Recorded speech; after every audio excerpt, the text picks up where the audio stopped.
Okay, well, Josh and Gene gave me a lot of ideas about maybe what they wanted to discuss. And if you have questions, please bring them up while we go through. Um, your guys' end's probably a little different than ours. We run our coolers. We probably have at least one running, probably 10 months of the year.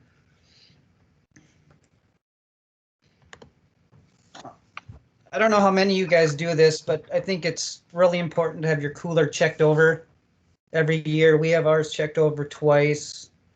Even if it's working great, I'd still recommend it. If nothing else, to prevent any little things that you don't notice. Um, I know I don't know how much there is to your guys's, but it pays off. Maybe just make a note in case you aren't there or someone needs to know in the future about what you need to do to start your cooler and then shut it down. It might be as simple as just turning things on and off for you guys. Us, it's a little more complicated. I think it's important when you are running your cooler, you kind of develop just normalcy. What does it usually sound like? When do things turn on and off? How often do they turn on and off? I know probably in RM the most important thing is, are the coolers going into defrost? Because if they're not defrosting, you'll probably get ice up issues and your cooler will shut down. So these are the main components. You guys probably have these in a smaller scale. Compressors, condenser evaporators. I think the most important thing probably is you all probably have a unit like in the upper right hand corner here in your cooler with fans, and then there's screens in the back. Watch so those aren't icing up. Those are your evaporators, and usually if we have issues during the season, it's probably that the evaporators are icing up because they're not either going into defrost enough or it just can't keep up. So that's one thing definitely that I watch every day. Okay, so those are components. Now let's talk about the actual cooler. I know one thing they asked about, what do we do to clean our cooler? Generally, I'll wash it down in the summer, empty everything out. If possible, I like to use a 10% bleach solution. Otherwise, too, just water's fine. It's nice if nothing else to get the dust off of everything so it can't get sucked up into the condensers. I'll just use a power washer. Then the other thing I like to do is I kind of like to spray into the fans and the evaporators to try to get dust out, and then I'll just kind of watch it as it goes through the drain, and then I'll wash it out until I see clean water coming out. You'd be surprised how much dirt can get trapped inside of there, especially in our end because we're taking things from the field in and out of there with a forklift a lot, not so much on your end. Okay, as I mentioned before, just learn what you need to do to properly start your cooler. And the other important thing, start your cooler at least a week before you expect to get trees in. Because always going to be somebody every year that gets an unexpected surprise. And depending on how long it takes to get a technician there, it may take a week. I think over the years, I think in 17 years, there's been twice I've had to unload a filled order off the semi because someone started their cooler the day before delivery, and then we had to take it back off. We recommend you store them at somewhere between 34 to 36 degrees. You might have to just kind of find a happy medium, depending kind of where your cooler wants to settle at. It doesn't have to be perfect. When you turn it down, don't expect it to go right to that temperature right away. Give it a day or two. Always have a thermometer in your cooler. That's the first thing I do every morning when I go into each cooler. Turn on the lights, open the door, I walk in, and I walk right to the thermometer just to check it out. The other things to look at, especially our systems have been here a while. The thermostats probably aren't exact. So when you turn it down, watch your thermometer. You may have to adjust it. Ours, I know for sure, a lot of them we've gotten to the point where we put little cheat lines so we know where to set it at. Like I said, just check over several days. We like to use minimum maximum thermometers like this. This way it can check how cool it's gotten, and then also it can tell you how warm it's gotten, and then the endpoints should both be at exactly where your cooler's set now. There's nothing else. It's especially if you do have a problem with your cooler and it shuts down, you can see how warm it got. So we like to use those. Really easy, and then you can, something like this, you can just shake it and reset it every day to kind of check it every day. Like I said, I always check the temperatures in the morning. The other thing, like I said, I'm always listening to things turning on and off, listening to the coolant get flushed through the system, listening to see if the system shuts down when it's defrosting to make sure I'm not getting iced up.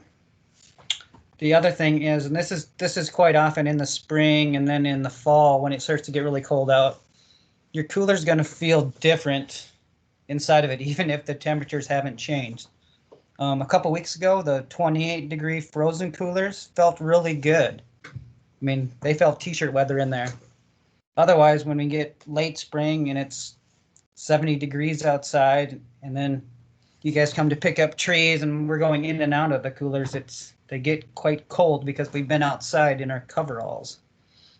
So always check the temp and don't get too excited until you've actually checked the thermometer to know that something is actually wrong, because it probably isn't, which is a good thing. Okay, as far as organizing your cooler, and for me it's easy because I kind of have the same thing to look at every year. Otherwise, so every year when I put stuff in the coolers, I kind of like to put things as much as possible where they were before, so I know where they're at. You guys probably, it depends on how much room you have as far as how much different ways you can organize. The main thing is, if possible, leave things in the boxes with the bags. I never have to add water to anything. Some of these trees will go in late October, and I could probably go in there on the 4th of July if I have a cooler running, and they're probably more or less pretty darn good yet. They're certainly not dry. The box and bag combination is really, really good at keeping things moist. You guys are probably like us when you start getting into large bare root stock. It's a little harder to keep everything covered. If you've gotten from us, we'll wrap roots in bags with some mulch. Even that's sometimes hard once they're getting handled to keep everything covered.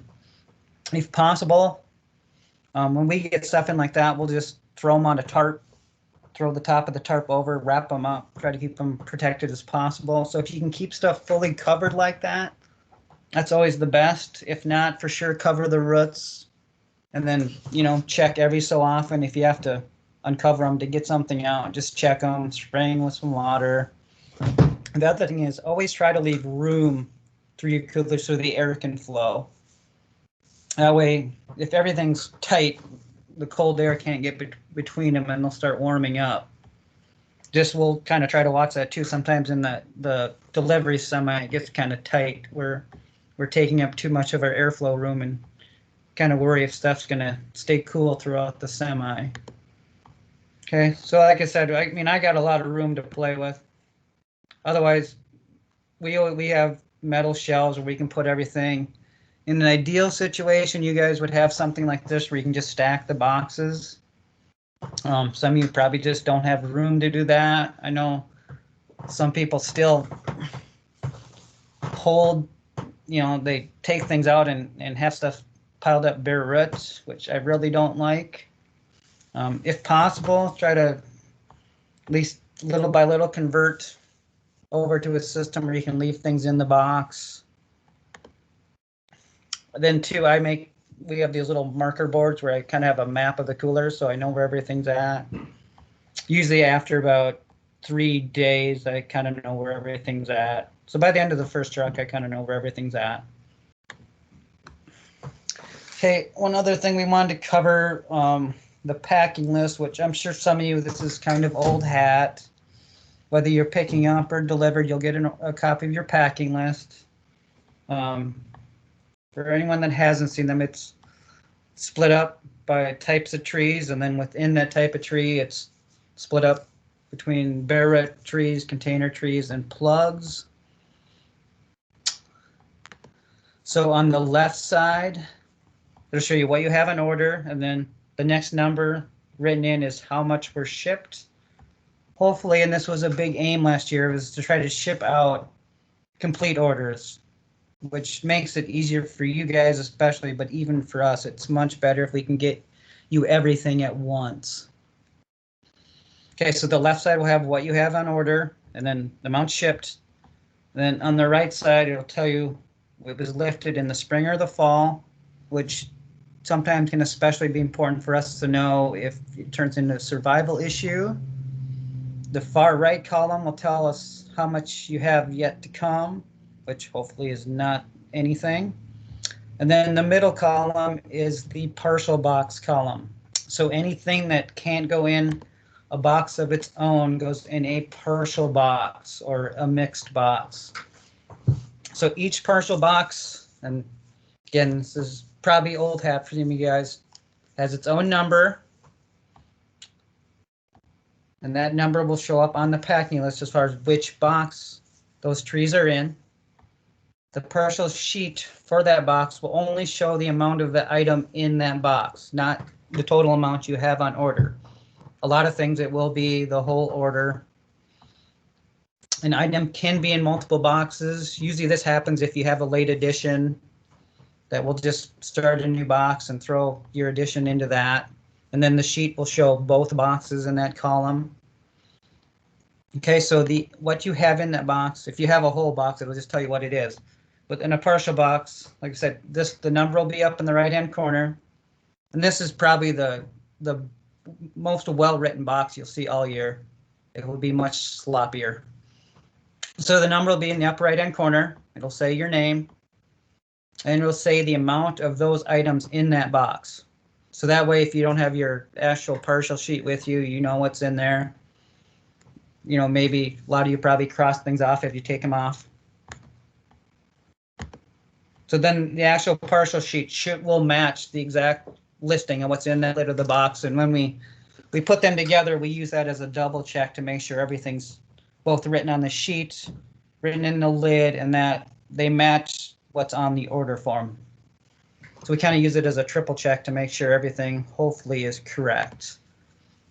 Said before, the number from the sheet will match the number in that column, and then the sheet will only show the amount of that species that actually is in that box.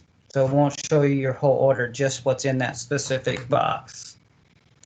If you get trees delivered, you'll have to fill out this driver sheet, and this is just totals of things. You'll list the number of boxes to make sure those all got unloaded, the number of different types of pots, again, just totals, and then if you have styro plugs or supplies like root dip or shingle toe, you'll also have to mark those down.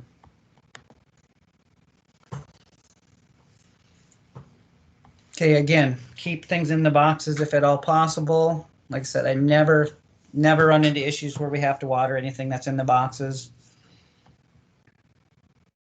If things are getting used and they've been sitting out and they seem dry, do give them a little bit of water. I would drain off the excess and get it back in. It's pretty amazing how if you're just within your cooler, things won't dry out too fast. If you come back the next morning and you've left stuff out, I'd maybe be a little worried about it. Because coolers, I always figure, do two things really well. They keep things cool and they dry things out. So if we're not cooling, we're drying things out.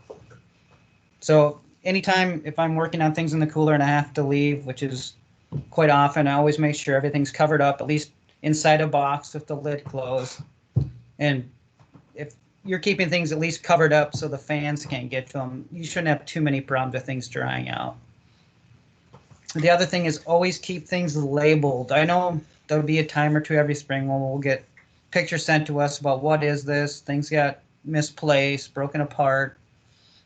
And for the most part, it's not too hard to identify things, but especially on your end to make your life easier, always try to keep things labeled. Okay, here's another thing we always get questions about. What should I do with my pots? Because the bad thing is a lot of times you have a lot of things and you don't have anywhere good to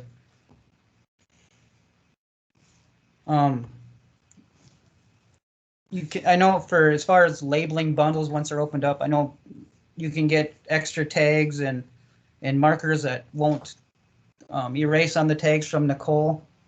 That would be my recommendation. Otherwise, I'm sure people use everything from masking tape, stuff like that, or stickers.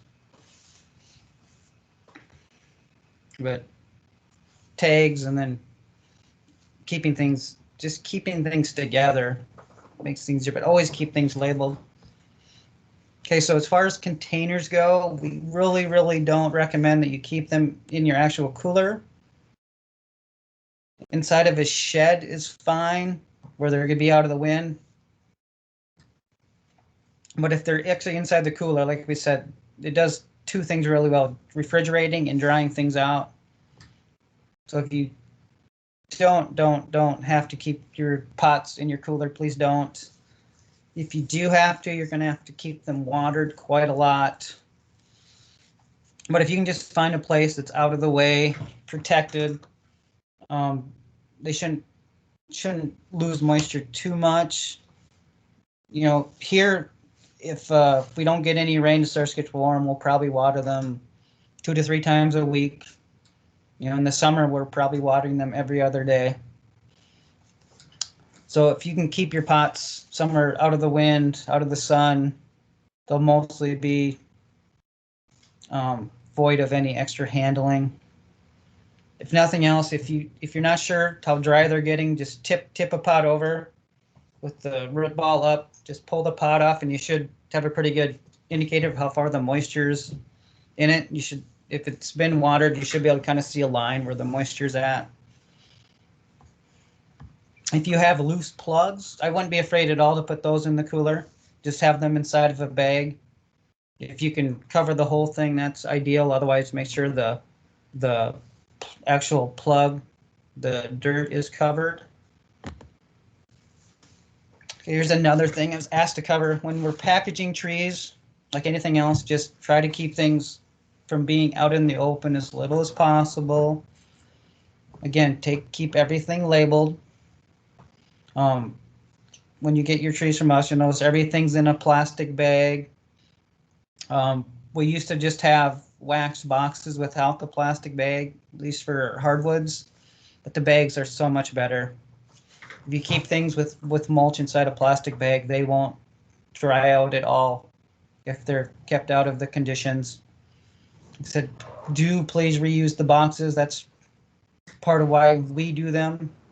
One, it's easier to handle, but then you guys have a built-in handling device.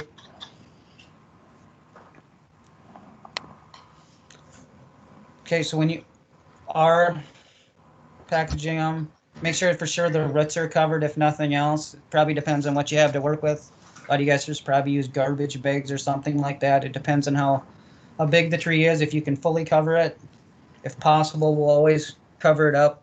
If it's a conifer, for sure, I'll always make sure it's totally enclosed in the bag so it can't lose moisture.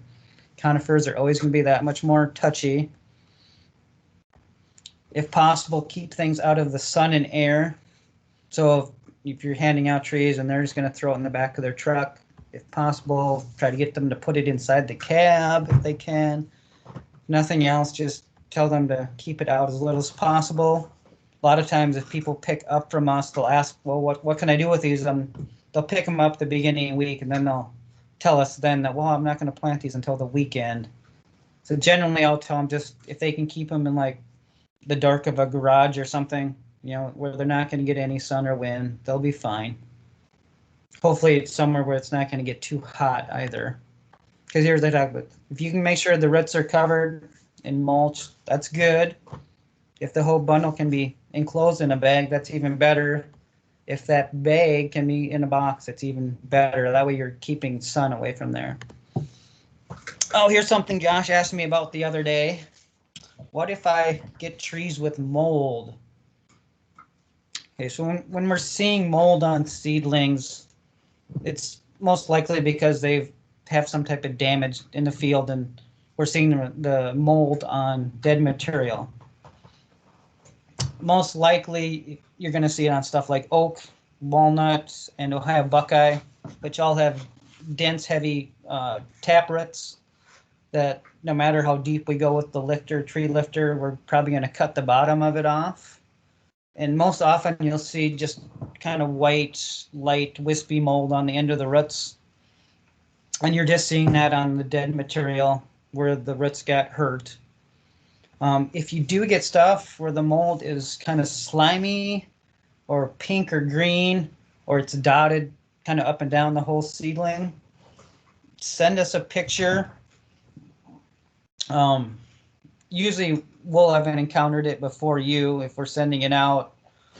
Usually if this happens, it's something that was handled in the spring and it went out before the mold could show up. So if you do get stuff like that, or if anything, if you have a question about it, just snap a picture and email it to us and we'll check it out. If you're not sure if the mold is hurting the tree, the simple answer is that you can just do a simple bark test, is what we call it. We'll get to that in a minute. So this must be burrow. As you see, there's white wispy mold at the end. This is something I'm not concerned about at all. It's from getting hit on the tines, metal tines on the lifter. And the mold's just showing up where the ends of the roots have gotten damaged and that part's dead. But when we look at this, what we see is all these good roots above it. So this doesn't concern me at all. Or here again on black walnuts, probably one of the most common ones. You'll see this on. You'll see areas here where the root is flattened out from getting cut by the lifter blade. Or here at the end, the long stringy roots got damaged. Or even on the one tree, you can see there's a long stretch where one of the roots got kind of peeled back a little bit. So if I see mold on something, the first thing I'll do is I'll just simply scratch the bark with my fingernail. And on the tree part, I look to see if it's greenish or white. That means it's alive.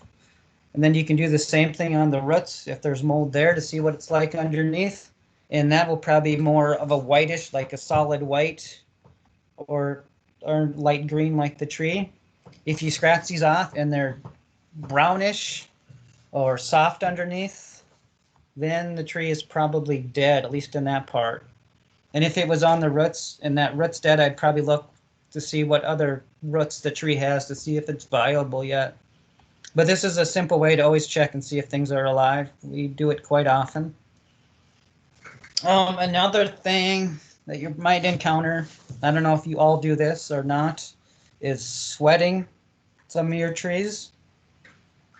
Okay, so some trees just kind of don't want to wake up. Basically, when they're stored, they kind of go into a hyperdormancy and they take a long time to wake up. And what it'll do is by the time they wake up outside, they've already wasted a lot of time where they should be rooting out, and then it reduces survival. So you're probably going to especially want to do this on species like oak and hackberry. But what you would need to do is basically, if you have the boxes and the bags, just keep the trees in that. Basically, just take it out of your cooler and set it in a building, basically without air conditioning, where it's 50 to 70 degrees, and just let it kind of, and for lack of a better term, bake for a week. You might have to check it every once in a while to see if they're maintaining moisture, but if it's sealed tight in a bag, it shouldn't be too much of an issue. You might, after a week for sure, I'd start checking it to see if you can start seeing the buds on the tree swell up, start growing. The downside to this is then after those trees have more or less been activated, you have to be kind of careful with them. It's best if you can take those trees outside in similar conditions, especially not cold ones. The freezing temps will freeze those buds right off. But then since these trees have been activated, they'll be somewhat more prone to extra stress since they're already trying to do things since they've already woken up. So if you can avoid, especially those going into dry soils where they might succumb to the extra stress of already being forced. Other species you might want to look at are honey locust, hawthorn, ash, and amber maple. Oak and hackberry for sure. I think it's worth looking at. Nothing else to give the trees a little better chance. I will say when we plant those species around here, I guess we've never had to sweat them, but usually by the time we're planting stuff, it's pretty late where they've been in the cooler long enough that they've already started to activate themselves. Okay, so when you're taking your trees to the field, again, just keep things enclosed, especially conifers. Keep them inside the boxes and bags. Only take out what you need for that day if possible. And then even if stuff is in boxes and bags, if you can keep it either in a trailer or to one side of your vehicles where there's shade, that'd be great. And with the shade especially, you'll have to watch through the day as the sun moves. You might have to move your trees around to keep them in the shade. If you can, and this is what I'll do anytime I plant trees, just before they're going in the ground, I'll put them in a bucket of water, let them soak up, let them hydrate so they're as full as possible before they go in the ground. You can use, and I don't know how many people do anymore, it was quite common years ago, you can use a substance called root dip, which is basically glorified snot, for lack of a better term, and it just coats the tree roots so they can't dry out as much as they would just open air. It's messy, but it does work. Okay, so the other thing, when we are planting trees, we have to try to avoid dry soils because that'll create extra stress because the trees won't have water immediately. On the other hand, we have to avoid wet soils because they won't pack decently and you'll get these open air pockets under the ground. And over time, that'll dry them out. The bad thing is a lot of times it just comes down to time, and you basically have to go when you can go. So sometimes there's no avoiding that. The windy days, if you can avoid the tree planting, be great. Again, this kind of comes down to time. I mean, I know last fall when we got to really late start lifting trees, there was a very windy weekend, and we were out there lifting trees too. The good thing is we're constantly watering things, so that can help. If you can keep things in water, it gives you a little more leeway. And on days like that, we'll avoid handling conifers at all. They just can't take that stress. I don't know if you guys saw the last update from Dr. Ball. He was already talking about water. It's really dry everywhere. I know we got a little dusting of snow here the other day, but it's really dry. I'm sure by the end of the week, there won't be too many places with any snow cover. So we're going to have to be watching the watering, and I'm sure next month's update will have another thing, and the next month's update will have another thing about watering, especially when trees are freshly planted. So some years that's not much of an issue, but this year especially it's going to be. Okay, the other thing is when you are planting, save those little white plastic tags off your tree bundles.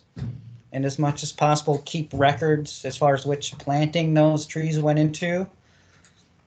And then if you can, just make notes of the conditions when planting. That way, if you do have problems, we can try to figure out what happened and why. A lot of times, if you do send us information about, hey, I had trouble with this one thing and this one planting, we can try to track back and see if anyone else had trouble with that tree species, or if it's within that species, where from our end, where did they come from? So these are the bundle tags. Some of you have seen many of these, and there's quite a lot of information packed on here. I mean, the most important thing is the species name. Sometimes, especially in conifers, it's nice to know when the trees were lifted. F will mean fall, S will mean spring, or if it has a JI, it means we job the tree's in.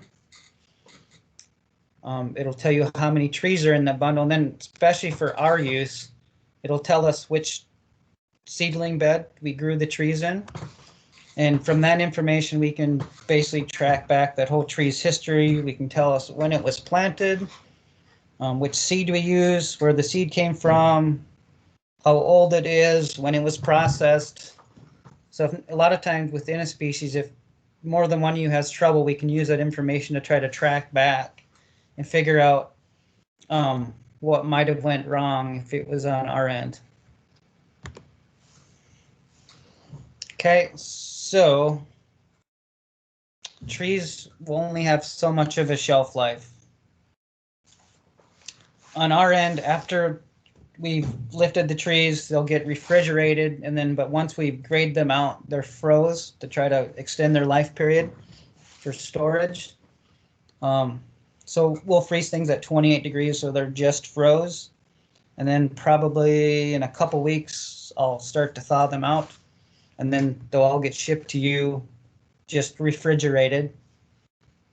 But just even at 36 degrees over time, they'll start waking up, and the longer they start waking up and start sprouting, the more viability they lose. Conifers especially, again, are just touchy. Spruce stores fairly well. Pines don't store at all. We never lift pines in the fall. They'll all be in the spring. And then juniperous species, eastern red cedar, Rocky Mountain juniper, store okay, but for the most part, those are all lifted in the spring too. You generally have a little better chance of survival if they're lifted in the spring. Okay, as we mentioned earlier, the later things get, the more likely the trees will have to have trouble surviving, just because they've just been sitting for a long time and they start to lose dormancy. Then the later you guys are planting, it's just more stressful because it's hotter. It's probably starting to dry out, and they've just accumulated stress. So every little stress they take will accumulate in the tree. Okay, so when we're getting done, probably the last cooler's probably going to shut off around the 4th of July. A lot of it depends on just how early or late the season is. This one looks like it'll be a very early one. I wouldn't be surprised if we are probably digging trees already this month, which usually we're probably looking about a week into April, where this year it might be, if things don't change, the last week in March. Okay, the last thing we wanted to talk about before we go to questions is just setting up your delivery. Truck routes always have priority. I like the truck because it kind of blocks things out incrementally. So when we start looking at a week, which usually starts about the middle of the previous week, the trucks kind of always get set up first. Generally, there'll be one that goes out on probably Tuesday or Wednesday, and then again on Friday. And depending on where it's going, it depends on if it has to be a 2-day run or not. So they'll always have priority. And this year, we're probably, we started looking at this the other day, probably try to mix up where the truck might go. It seems like it always ends up going to the same places in the same order. And then you always kind of those people that always end up getting it last the same year. So we're going to try to mix that up so everybody kind of eventually gets closer to the top, because eventually it gets where everybody wants their trees all at once. As far as picking up, and this is what we did last year, and it worked really great, it's kind of a first come, first serve.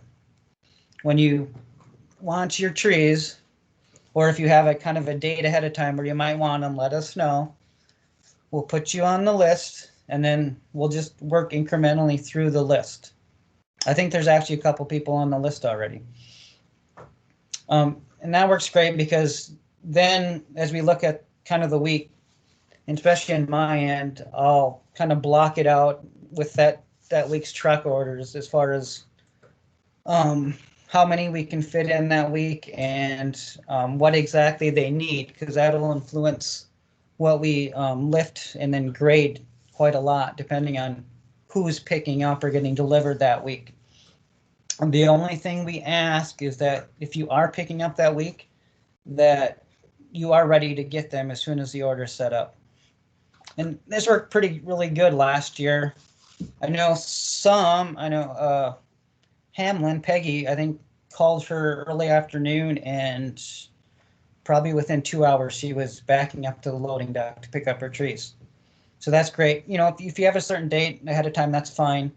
But we just ask that if we do set you up and have you ready, that you come within a day or so that we can get it out of the way, because we just only have so much room to have stuff sitting around.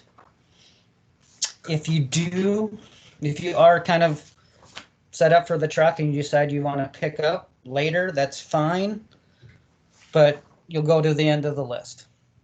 We're just trying to keep it fair for everybody, and for the most part, this worked really good last year. What used to happen a lot is we'd kind of have a plan for the week, and then somebody'd call in, and then they'd kind of get to jump to the top of the list, and it's really hard to plan that way. So we can try to keep everything as fair as possible for everybody. That's what we're trying to do. Hopefully we kind of have a general idea of where the trucks will go and in what order soon enough to give you guys an idea. If you do get to the point where you are ready for stuff, let us know. A lot of times it does kind of get to the point where go to where the most people need them. We'll try to be as flexible as possible about trying to get you on a truck if we can. Obviously, the further west we go, it becomes less flexible, of course. Once we get out there, we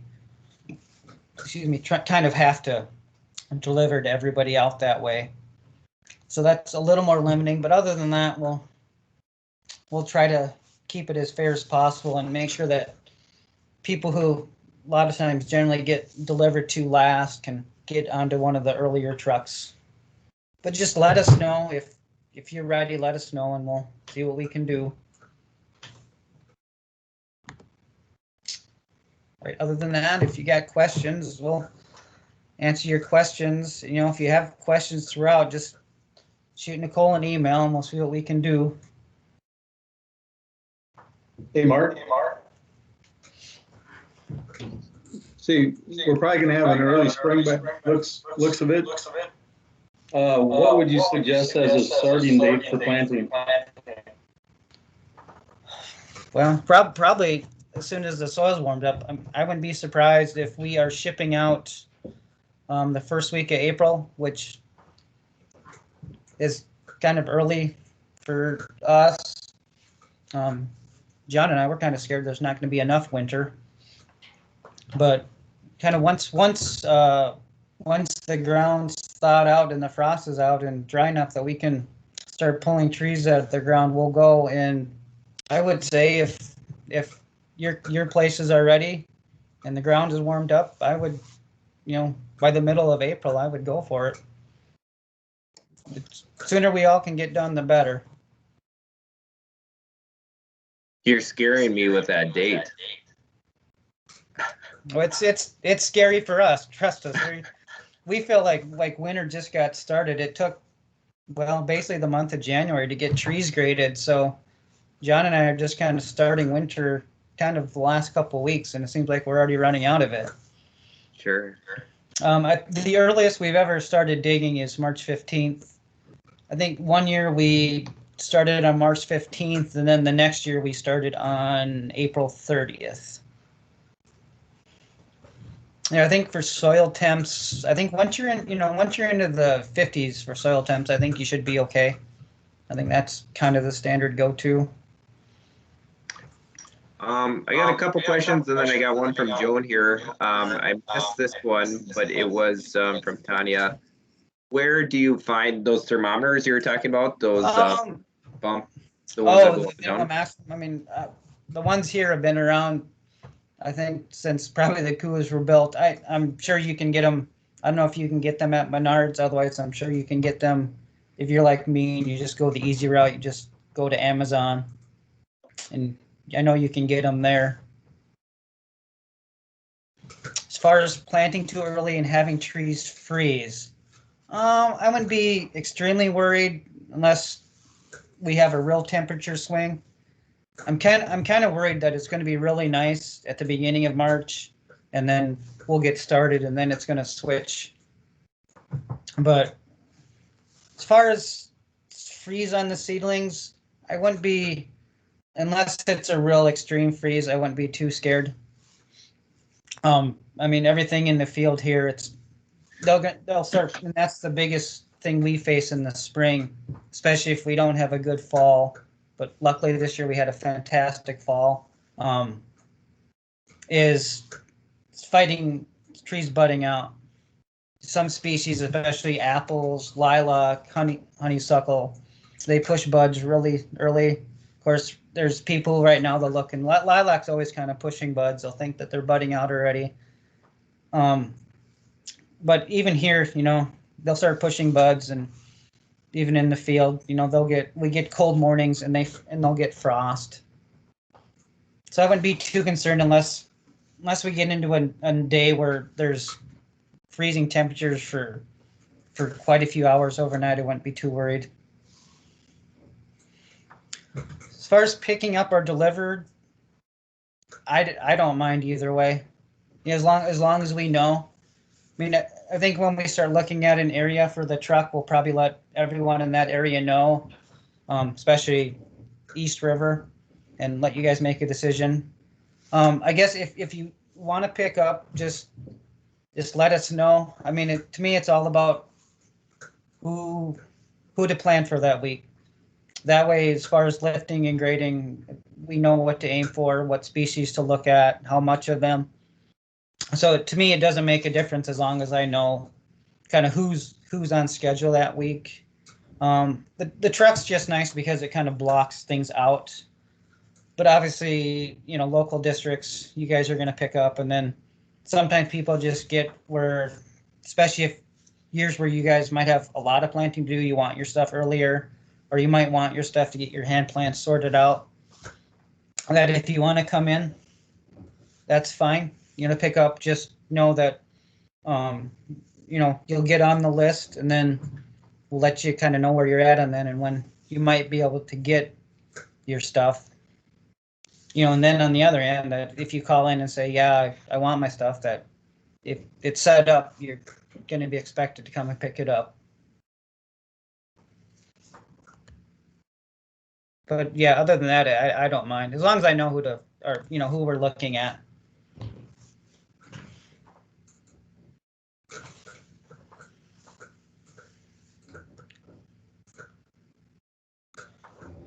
Okay, if you were looking at a new cooler, what to have? I always kind of get nervous when you guys talk about drains in the floor and stuff, because it probably means you're putting a bunch of moisture in your cooler and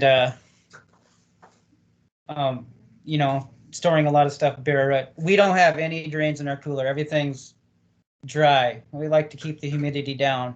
So I get nervous when people talk about misters and stuff, and I have no experience with that. I like ours where we just keep everything covered and contained. Years ago, they used to, back in the olden days, and John has fond remembrances of this, they would just stockpile Barrett stock in the cooler, and then they would water it every day, and then at the end of the spring, they'd take like 3 feet of mud off the floor. So I think ideally, just give however much room you think you need. I would probably add 50% more room. A lot of you guys, I know Hamlin built a new cooler not that long ago, where it probably seems like a couple of years, so it's probably 10. It's nice because it's in another bigger shed, so they can kind of control access to it, and it's kind of blocked off.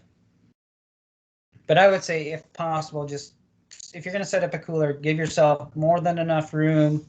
And if possible, set it up so you can store everything in boxes, or if not in boxes, we'll just throw stuff under tarps. But if you can avoid having water and mud and stuff in your cooler. That would be my ideal setup. I got my mute button figured out here, so I'm talking to myself, Joan. But I do have a question. Joan's got a question too. You want to go ahead, Joan? I don't have a question, a comment, of course. Good job, Mark, on the presentation. You look mighty fine sitting in that boss man chair, by the way. It sits really low. Yeah. Well, you were talking about the, bundling trees for hand plant orders, that type of thing. And I'm sure everybody else is doing that too, but I know there's a lot of new ones. We have plastic bags that we have, and then we put the trees in there along with some mulch. And then we also order like big rolls of craft, like that brown craft wrap paper. And so not only the bags, we wrap them in craft wrap and tie them with twine, and then we write their number, name, that type of thing on the bag. And that works really well too to help contain that moisture. At one time, they shipped everything out here in craft bags. I still use them once in a while. They work good. And just plastic and just keeping things covered and enclosed. Thank you. We also had one earlier question here. Is there an eco-friendly cleaner for the coolers? Anything other than a bleach? I know I've always been told to kind of avoid fungicides. Other than that, I've always just either water or ideally like a really light bleach solution works great. Not that we have mold issues or anything. It's just kind of a cover your butt type thing. Oh, so in regards to what Joan's talking about is the paper she's talking about. It's a really heavy duty paper, and craft paper usually almost kind of has kind of a waxy coating to us. So other than that, otherwise using paper as a mulch, I would definitely avoid that if possible. Paper gets really heavy and kind of blocks up when you're using it. So I would avoid wetting paper down as much as possible, but we can too, if Joan doesn't have a picture, we could send out a picture of kind of what the craft bags look like. But years ago, they were used for quite a lot. They would fill those and then they just use a little hand sewing machine to tie them shut, which I think was kind of the standard at one time. I know some people still use the bags, some nurseries.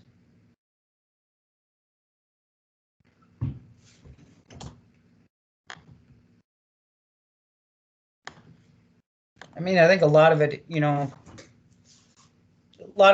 some of you guys is old hat, and other than that, it's kind of a trial and error to find out what works for you.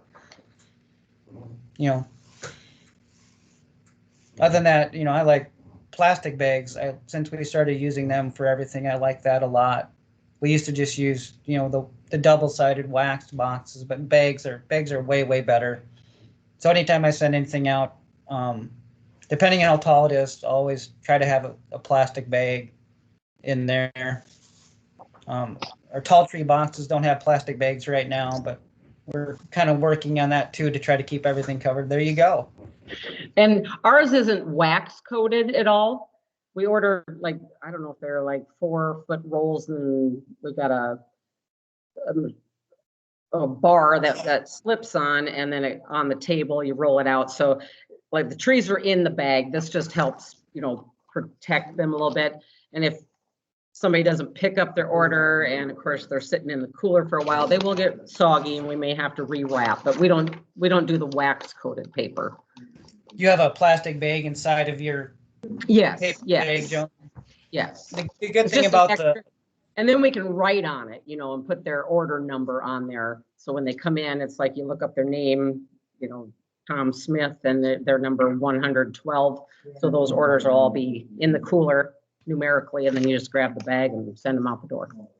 Well, the other good part of that is you have it, especially if it's a clear plastic bag, you have it covered so the sun can't get to it. At least if that, nothing else, the sun, if it gets to it, it may not dry it out, but it'll heat it up. Yep.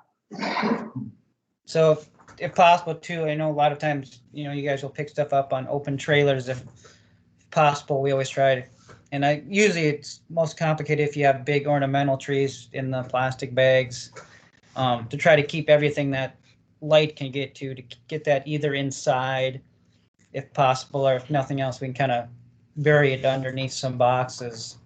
A lot of you guys have enclosed trailers now, which is awesome. Okay, just kind of getting a backlog of questions here, but there was a question about somebody that's got tall bare root. They maintain 95% humidity in the coolers, run sprinklers, keep the cooler floor wet at all times, installed a false tenderfoot floor to keep the boxes dry. Do you see any issues with that setup? No, I'm sure a lot of you guys do that. I like the idea of having the boxes up off the ground to keep them dry. It used to be a lot of times Dade County years ago. Every year we'd get questioned by the guys picking up, do we need to water the trees in the boxes? And because every year they'd have to water the trees in the boxes, and every year they'd go to the field and the boxes would be falling apart. So if you can keep the box on the outside is wax coated, but eventually if it's sitting in moisture long enough, that'll break down and there'll be a mess. So if you do have to, or if it works for you to keep humidity in your cooler and to have the floor wet, if you can keep them off the floor, that's great. And also, this is kind of a good question too. So that that shingle toe versus that cedar chips or whatever. Chips. Yeah, I think. Are we supposed to drain those off? Are we supposed to soak them and drain that water off, or what's the substance of cedar so chip? That's the. We treat the cedar chips just the same as the old shingle toe, which just became impossible to get. But functionally, we haven't seen any difference. I will say, if anything, the cedar chips might be a little heavier. So if nothing else, I'm kind of more cautious about giving those time to soak up. A little more time to soak up moisture. But we certainly do strain it off yet. At least then, if you get any excess moisture. Otherwise, if you don't strain it off, you're probably going to, when you open your tree bags up, going to have a mess in there. We just use big, metal stock tanks. And then we just have a wooden frame with some, metal screening on it over another tank and just run it through. If anyone ever wants us to send them a picture of our shingle toe setup, we'd gladly do that. Basically, we just have 3 tanks, one to soak, one to strain, and then another one we dump the, hydrated mulch into. And usually if you're using it fast enough, it won't dry out too much. But if I'm not using it, I might cover it with big plastic bags to keep the top from drying out.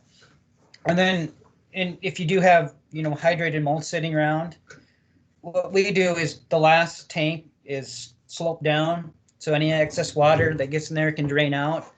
And that water for sure I would throw out, because it's gotten pulled a lot of tannins and stuff out of the cedar chips.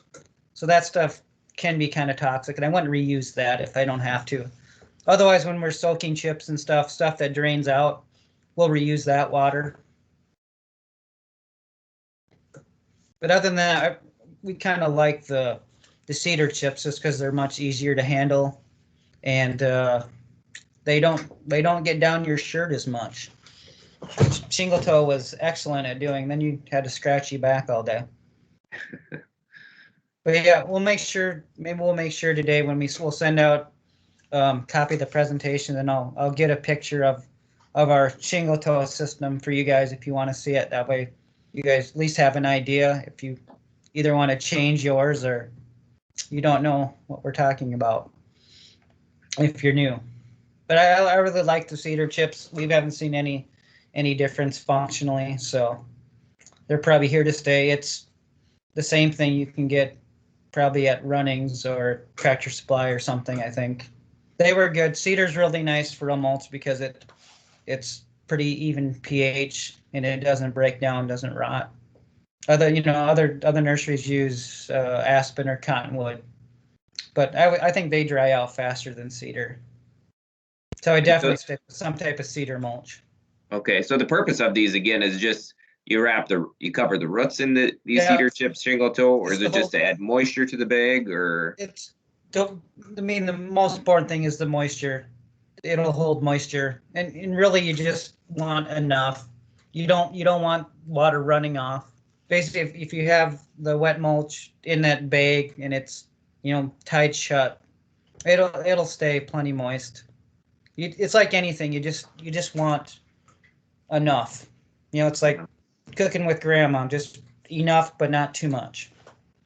I know when we mess around in those bags and sort orders, a lot of those always end up at the bottom of the bag. Are they supposed to be distributed throughout the whole order, or are they just to be in the bag somehow, holding moisture? So in the perfect situation, I'll have them put a layer on each end in the box on the bottom, or if it's a conifer, we'll do it in the middle because they're packaged the opposite way. So there'll be good moisture in the bottom, and then especially since there's the bag in there, it'll be especially on the top. So it should just be on the bottom of the top. So a lot of times, of course, and if you've ever seen our coolers in the spring, basically after about a week's worth of work, the cooler floor is carpeted with mulch debris.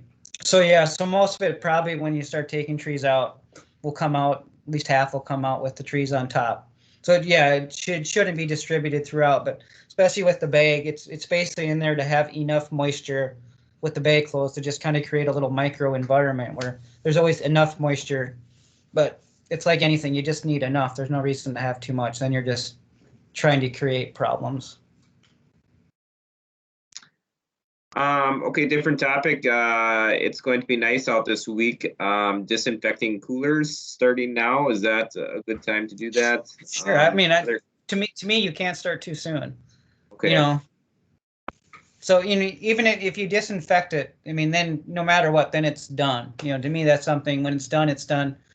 So I'll probably, ours once we shut them down. So I'll start disinfecting. We have 4 big coolers, one by one, probably starting in June. And I might not get to the last one until September. So it's not an issue where you have to disinfect it right before you turn it on or anything.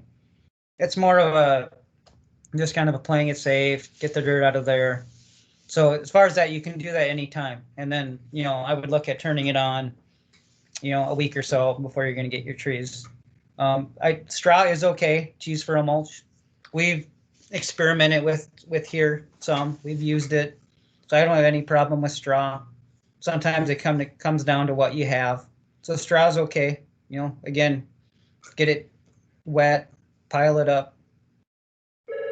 Especially if you're using it on a large tree, especially, it's like anything. If you get it and it's wet and you have it, underneath a tarp or something, it'll hold enough moisture.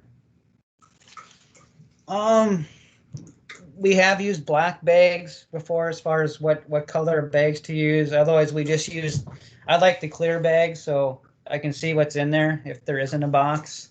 And and we're using boxes too, so I guess on our end it doesn't matter. I like, like Joan had the paper to cover the plastic bag to keep light out. So in that regard, black bags might be a good thing. Ideally, hopefully we're just when people are handling trees, and I'm sure sometimes when people pick up, you just kind of shudder because you wonder how they're going to be handled. That no matter what way they're taking it, if it's in a bag or a box, that it's either getting into the ground right away or it's getting put somewhere that's out of the sun and the wind. But I suppose in an ideal situation, having a bag that's not see-through might be okay. Keep a little more sun out of there. But again, the most important thing is to have, some mulch and have the roots, for sure the roots covered up. And the bigger the stock gets, the harder that gets. I mean, I'm sure you can only imagine sometimes when the large ornamental trees, by the time they get to you guys, the adventures they've seen, it's hard enough to get them into the truck without the bags ripping up. So that's kind of an issue we try to watch. If they do get broke, we try to double cover them. But I'm sure by the time the poor truck driver has to pull them off the top of the pile, they've seen a few bounces and rips. If you do, I know if you ever need bags, and we can sell extra boxes if you need, you know, extra ones for sorting, or and like some people mentioned, save some from the year before. They'll store over pretty good. As far as we won't reuse them for long-term storage. They'll, by the time we get to that following spring, we'll have stacks of boxes tipped over. But for you guys' end, if I wouldn't see any problem with saving some from the year before, or if you get to where you need some extra ones, we just ship you some ones that haven't been boxed, you know, folded out yet. If you need them, bags too, we probably could get you some of those too if you need them. I don't know if we sell the yet, but we certainly could if you need the bags that go in the boxes. Otherwise, a lot of people just use you know, garbage bags. They work, especially if you're using kind of the heavier duty ones.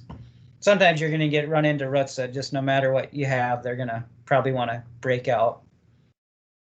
The trees are much more resilient than, and really we should treat them like they aren't as resilient as they are. I know when Josh and I were talking the other day, I've seen trees sit in our burn pit out in the open for a month and they will be sprouting, which is pretty crazy if they just have just enough moisture. Oh, I would guess the plastic bags and the boxes. The boxes are 40 by 16 by 13, and the bags are nice because they're set up so that if they're full and the sides are pulled up properly, that there should be a full overlap over the top, which is kind of a nice safety feature. Hopefully you guys never see a bag, although I know you guys have because I find them in the cooler all the time, where you open up the top and you're seeing trees, you're not seeing the plastic bag where they haven't doubled it over. So I would guess the bags are probably, oh, I'd have to look it up. John and I have actually been working on that this week about bags, so I'd probably have to look that up. But the box itself is 40 by 16 by 13, so it's probably at least probably 40 by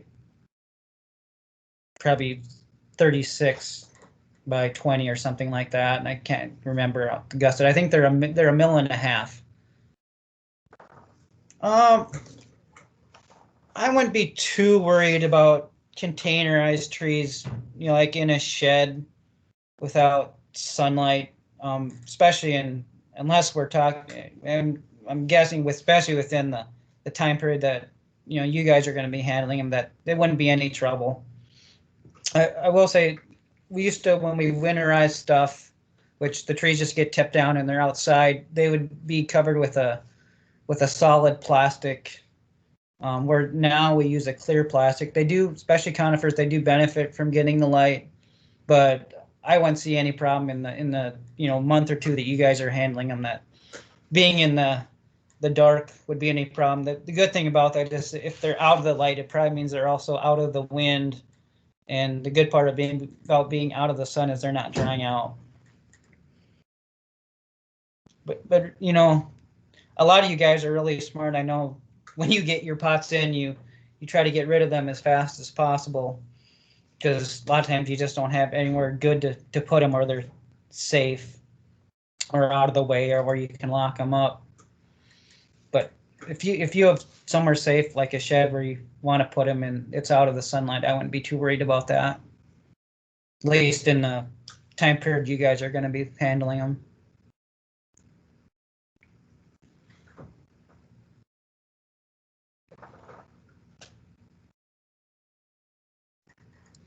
Go ahead, Joan. I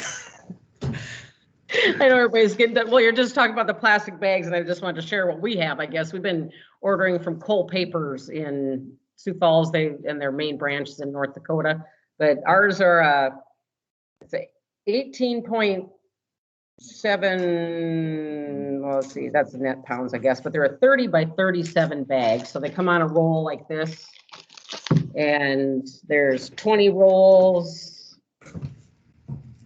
20 rolls in a case. And they fit most hand plant orders, you know, I mean, unless you have a large order, but yeah, they just come on a roll like this and they're fairly heavy duty. Like you said, Mark, I mean, the roots will poke through some, but not all the time, but they work really good. We've been using them for years. So just a side note. Do you have a mill thickness on there, or what thickness that plastic is? It says 13 micron on the box here, whatever that means. I don't know. It might be like 0.13 mil. Like I know the bags that go in our boxes are like 1.5 mil, Okay. which is They're called, it's they're heavy, called but a Hope can liner is what it's called, and they're really not very expensive. They last forever. do you use those for big trees too, Joan? No, we use big black heavy duty trash Like bags. contractor bags. Yep. Yep, that's what we use too. Those 55 gallon or whatever they are. Yep. Because those always poke through. Yep, exactly. Yeah, I mean, once while even here with the big ornamental trees, we'll have to get down there so big we'll have to even once in a while we'll use the bags that we used in the field for lifting trees. Otherwise, you know, some of those roots you can, unless you're getting to a really heavy duty bag, they're just going to poke through, and if it's just a few of those side roots, it's not going to be a deal breaker, especially if they're keeping that tree out of the sun and out of the wind, and making sure they have some moisture, and hopefully getting it planted in a decent time period. The other thing once in a while we run into is where people have gotten trees and then they decide, oh, I can't get this planted. So what do they do? They say, well, trees need moisture, so they put it in like either a bucket or, I've heard before, of child swimming pools. And they're keeping their trees safe by keeping it soaked in water, which is probably good for like a few hours, but then after that, it starts killing the tree. So hopefully by the time people are getting stuff from you, they're one, ready to plant, or two, that, you know, it's moisture's like anything else, some but not too much. So keeping things in water just before you plant, perfect. Keeping things in water long term, not good at all. Okay, got a question from Peg. Is that correct, Peg? Go ahead.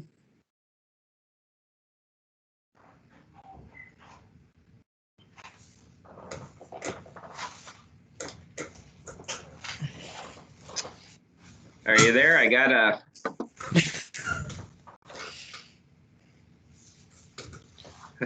like those seances, are you there? Can you hear me?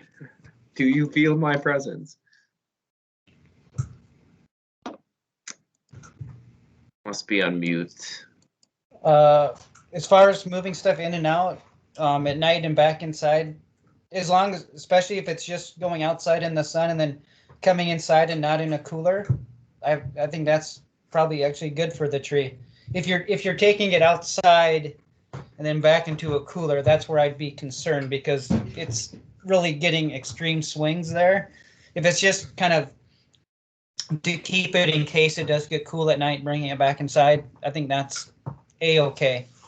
It's usually where things really start to get stressed out is if they're getting cycled back and forth, where I'm being froze and then thawed out back and forth several times, or I'm going from cold to hot over a very short period of time.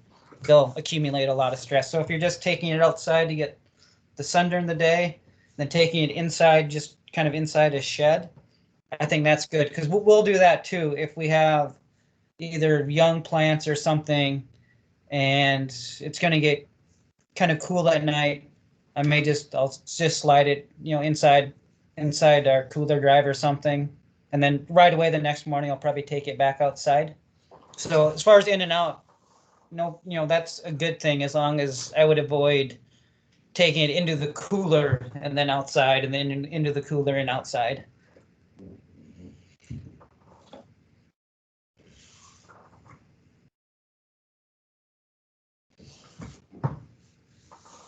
Yeah, I mean, I suppose if if you're reusing bags, especially if they're plastic bags of some sort, I've got no problem doing that. I don't know what type of seed bags they're talking about. If it's kind of the layered paper ones, they'd probably be okay for a while. I suppose eventually the moisture will kind of soak into the bag, but if it's over a short period of time, it's probably no problem at all, as long as you're not losing moisture in it.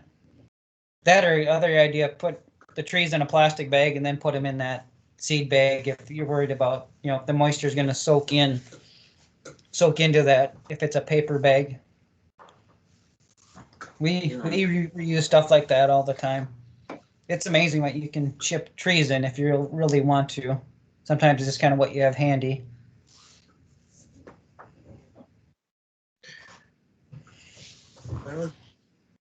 Okay, very good. If anybody's got any last minute questions here, feel free to ask them. I think one thing, I was going to show some pictures, but I think if you guys are on Facebook, our SCACDE Facebook has been kind of a great resource.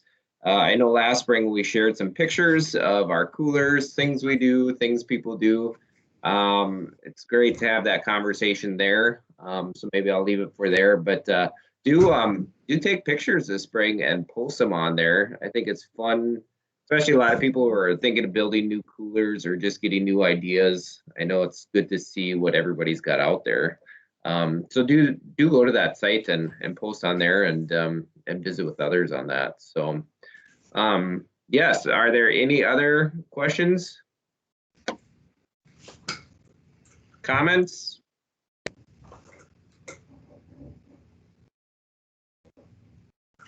I think this was very good. It's always good to think spring here, so. It's coming whether we want it or not. It's money. We'll try to keep you guys updated maybe as we get closer to digging trees, kind of where we're at, if you guys want, if it'll help kind of give you guys a timetable as far as when we might start shipping stuff out. Well, I'll make sure Nicole sends you guys out a copy of this today, and then I'll get some pictures of our shingle toe setup and kind of our procedure. If you guys need anything else from us, just let us know. Nicole's going to be the one you guys are probably talking to, so if you need anything, just let her know, and John and I will see what we can do for you.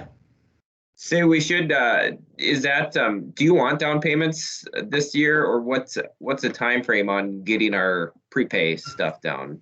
I think the deadline is April 1st, 2% discount on anything you down pay until then. And yeah, we would gladly accept your money.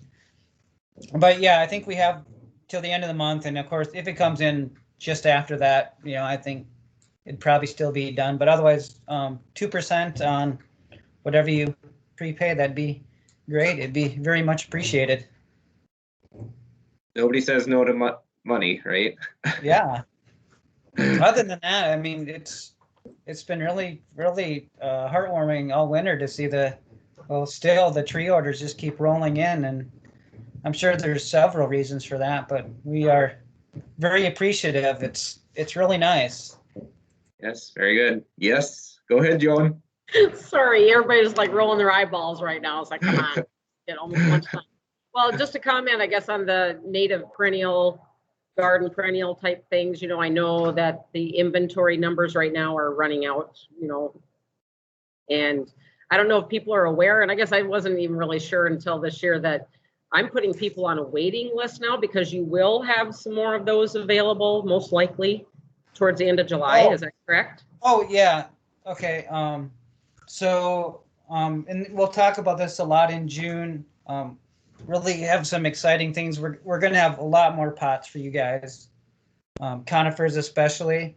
The gallon pots you guys get this year are much better and more consistent than what we've had in the past. For the most part, the gallon pots you get this year will be pretty representative of what you'll be getting in the future. So we're really proud of them. We don't have a lot of the bigger conifer pots this year. We'll have more next year, and then we'll have a lot a couple years from now. So we'll talk about that a lot in June as far as numbers, and we'll try to make sure we can cover everybody's needs. We know you guys are going and getting these things. We'd love if you guys were getting them here, but we got to have them. So that's things we're looking at. We're going to try to have more of what you need. It was pretty cool. It took until I think the end of last week for us to run out of lilac. I was wondering how long we get going here before we got the question this year. There's always something. The question this spring is, what about plum? We had a bad crop. A couple different things that might have happened. I don't foresee that being an ongoing thing. There's a big planting in Hughes County that took a lot of it. That's part of it. Otherwise, it was just a bad year. That was one of the crops that just didn't turn out. So hopefully going forward, we have what you guys need when you need it, and we're really excited about the pots. We hope if you guys got them on order, you like what you get, and there's going to be more of that and more of them going forward.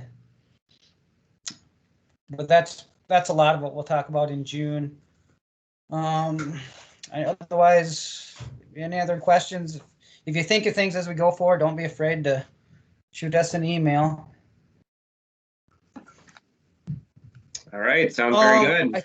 As far as Doug's question about, I think as far as I'm thinking, and I have to check with Nicole later on. I think if you pick up yourselves, you just pay the 1% handling fee, and then you don't pay the 2 or 3% delivery fee. I think is how it works, Doug. Nicole, if they pick up? It's just a 1% fee, and then Yeah, it's just, hello. It's just a 1% packing fee for everybody. It doesn't matter what your order is. Everybody gets the 1% packing fee. If you do our truck, it's 2.5% to a truck, and then Speedy or UPS, that cost gets forwarded on. See some nods. We're a pickup district, so that sounds familiar. What's that? We're a pickup district, so that sounds familiar. Okay. We don't deliver, so we do the pickup. But okay, well, sounds very good. Thank you, everybody, for participating. Next meeting is at 2 o'clock. Is that correct? 2 to. Now you got me questioning myself. 2 to in 3:30. regards to your question, John, we'll have more of everything in the perennials this summer. So Perfect. So if you do have people asking, there'll be some switches to that, the different size containers and stuff, but we'll talk about that in June. But hopefully, again, that leads to having higher inventories, having more of what you guys need. Awesome. Okay, sounds good. All right, thanks, Yeah. guys. Thank you, Mark. Yep, no problem. Excellent job.